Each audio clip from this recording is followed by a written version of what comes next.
This video explaining hearing loop technology is the second of 3 in a series. The third video will address hearing loop design.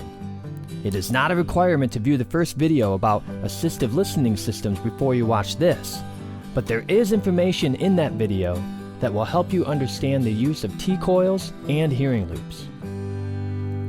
The following instructions are based on IEC 60118-4, the international standard published by the International Electrotechnical Commission for Installation and Performance of Audio Frequency Induction Loop Systems, or simply hearing loops. The current edition, 3.1, was revised in 2017 by a committee consisting of industry officials and other qualified individuals. There is currently no lab or testing authority to approve individual installations. It is voluntary and regulated by the installers, customers, and users. The IEC standard is flexible in some areas due to the requirements of different structural types and building configurations, which causes some disagreement and criticism inside the industry. The IEC standard cannot be reproduced or quoted exactly without violating the copyright, which makes it difficult to defend some hearing loop configurations if the installer doesn't own a copy of the actual standard. Experts in the industry that chose to criticize other members should always have a copy of the standard in hand to prove their point. Before we talk about the design of hearing loops in the third video, we need to understand how sound is captured and amplified.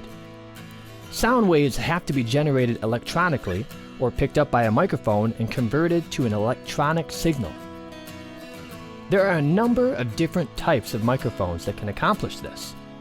The 2 major types being dynamic and condenser. Dynamic microphones are not frequently used, but are commonly used as the microphone on musical instruments.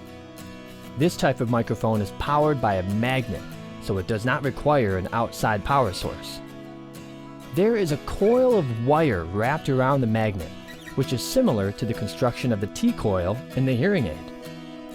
This creates a problem if the microphone is inside the loop perimeter because it will pick up the loop signal and create feedback.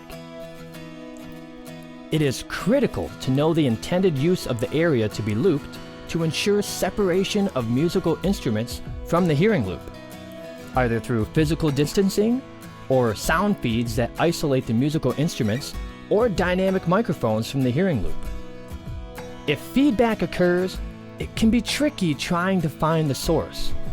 It's usually a matter of trial and error. The simplest solution is to isolate every component and try them one at a time until the feedback presents itself. The offending component will have to be replaced, the area removed from the loop signal, or that sound feed isolated from the loop sound feed. Condenser microphones require an outside power source, better known as phantom power. They are more common and will not pick up the loop signal unless there is a defect in the microphone or cabling. Most microphones have a thin membrane on the exterior that flexes with the pressure from sound waves. The membrane is charged with an electric current that is opposite the microphone core, so it translates the sound waves to an electronic signal as the membrane vibrates.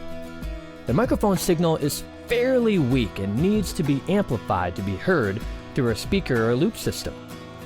The biggest challenge in amplification is to make the signal bigger without distorting it or modifying it in an undesirable fashion. The different amplifier versions are identified by ascending letters, so the oldest versions start at Class A and currently end with Class T. Class A amplifiers push the entire signal through one tube or solid-state circuit or transistor. They provide good, unmolested sound, but the frequencies in the sound field that are quieter or silent still have power dedicated that is unused and has to be discarded. Class B amplifiers split the signal and combine it after it is amplified, which reduces wasted energy, but creates some distortion at the split. Class AB amplifiers split the signal but have a little overlap, so there is less distortion when they are recombined. These classes of analog amplifiers dominated the sound and hearing loop industry for many years. They are powerful, but fairly inefficient. The way they work is the original smaller signal is fed through a tube or transistor and combined with power. As the signal flows through the tube or transistor, it combines with the power flowing through, and the resulting product is stronger and hopefully just as clear as the input. Unfortunately, the majority of the power that doesn't attach itself to the audio feed is wasted. The heat from that wasted energy has to be dissipated, or it will damage the amplifier. This style of amplifier is usually less than 50% efficient. Class B amplifiers only have half the exposure, so less energy is wasted, but sometimes a split in the signal is audible. Class AB amplifiers help smooth the transition, but lose a little efficiency. Class D amplifiers are called pulse width modulators. The D indicates when it was introduced to the world in the 1950s and has nothing to do with its nature being digital or analog. At the risk of being overly simplistic, this style of amplifier creates a larger version of the weak incoming electronic signal by duplicating it in a larger form rather than enhancing it. It's kind of like a digital photograph. An image is reduced to pixels and then recreated in a larger version by printing it as large as desired. Class D amplifiers work in a similar way with audio signals. Since there is no wasted power, they are much more efficient. They produce a clear signal with only a 5 to 10% loss of energy. A hearing loop driver creates an electronic field by amplifying an audio signal in a closed loop. Each distinct building style and construction will require a different hearing loop antenna design. Impedance in the loop antenna and surrounding structure greatly affects the ability of the loop amplifier to power the listening area. A number of factors have to be considered in the design of the loop antenna, and we will get into those differences more in the next video in the series. For the purposes of this video, we will talk about the amplifier characteristics that can be manipulated to create the energy necessary to power each challenge. The loop signal is alternating current energy as opposed to direct current, which means the electricity in the signal revolves rather than being a straight line. It is a combination of three factors, which might be easier to imagine if we compare the flow of electricity to its fluid counterparts. Amperage, which is simply the volume of energy, relates to the amount of fluid that flows easily through a certain size pipe. Voltage is the same as pressure. The audio frequencies in the signal are similar to the viscosity or thickness of the fluid. You can get the same exact amount of different viscosity fluids through different sized pipes by adjusting the pressure. Thinner fluids require less pressure to get the same volume as thicker fluids, just as larger pipes require less pressure than smaller ones.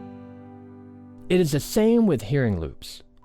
Loop systems with more factors that impede the signal need either more pressure or a larger wire or foil antenna. Conversely, less impedance requires less pressure. The signal distortion increases slightly with an increase in pressure. Picture a larger diameter hose with less pressure delivering the same amount of water as a smaller hose with higher pressure. Even though the output at the mouth of both hoses may equal the same amount of water, the smaller higher pressure hose output will be more agitated. A hearing loop amplifier has to be able to adjust to the varying requirements of the listening area without distorting the signal. A major consideration is frequency response. In the previous example, we compared frequencies to viscosity. The amplifier has to be able to boost the more difficult frequencies to replicate the desired audio signal when the impedance in the antenna increases. The opposite is also true. The frequencies with the greatest challenge will be different in each design, although they will have similarities. Buildings with a high level of conducting metal will absorb the higher frequencies since they are in thinner range and absorb easily into the structure. The older, less efficient amplifier designs provided more impedance within the circuit, which gave better results in regard to the varying energy flow in the different loop antennas. That's why they were the amplifier of choice for decades. Class D amplifiers had to be modified before they could be used as loop drivers to prevent damage to the circuit when power surges through the loop antenna. There is very little impedance inside their circuit, so it's like strapping a rocket engine on a skateboard.